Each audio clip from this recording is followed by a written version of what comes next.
শুভ সকাল, সাথে আছি আমি স্বপ্না চ্যাটার্জি। দেখছেন TV9 বাংলা নিয়মিত সংবাদ।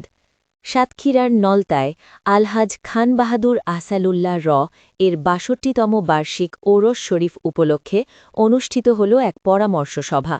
নলতা আহসানিয়া মিশনের আয়োজনে পাক রওজা শরীফ প্রাঙ্গণে অনুষ্ঠিত এ সভায় নবনির্বাচিত নেতৃত্ব, জনপ্রতিনিধি, গণ্যমান্য ব্যক্তিবর্গ ও বিপুল সংখ্যক অনুসারীর উপস্থিতি ছিল চোখে পড়ার মতো।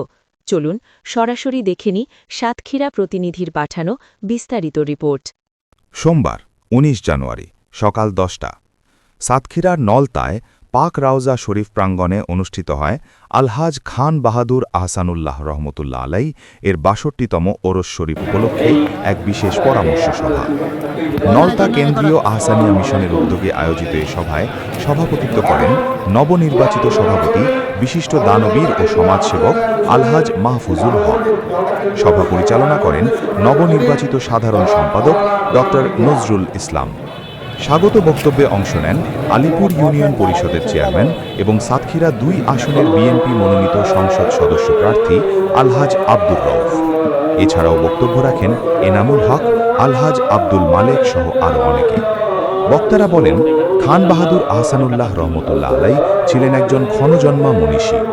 শিক্ষকতা থেকে শুরু করে শিক্ষা বিভাগের সর্বোচ্চ পদে অধিষ্ঠিত হওয়া পর্যন্ত তার কর্মজীবন ছিল অনুকরণীয়।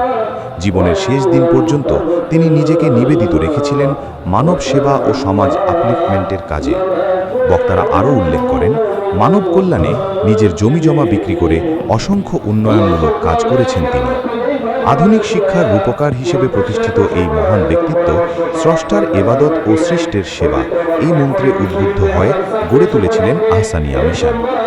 অনুষ্ঠান শেষে অনুষ্ঠিত হয় দোয়া ও মোনাজাত পরিচালনা করেন নলতা শরীফ শাহী জামে মসজিদের খতিব মাওলানা গোলাম কিবরিয়া। এতে বিভিন্ন শাখা মিশনের নেতৃবৃন্দ, সাংবাদিক, সামাজিক সংগঠনের প্রতিনিধি সহ বিভিন্ন স্তরের গণ্যমান্য ব্যক্তিবর্গ উপস্থিত ছিলেন। ক্যামেরায় ছিলেন TV9 বাংলার জন্য নলতা থেকে আমি মামুন বিল্লাহ। খান বাহাদুর আহসানুল্লাহ রহমুল্লার আদর্শকে এগিয়ে নিতে নলতার এই আয়োজনে ছিল আধ্যাত্মিক আবহ ও মানব সেবার বার্তা।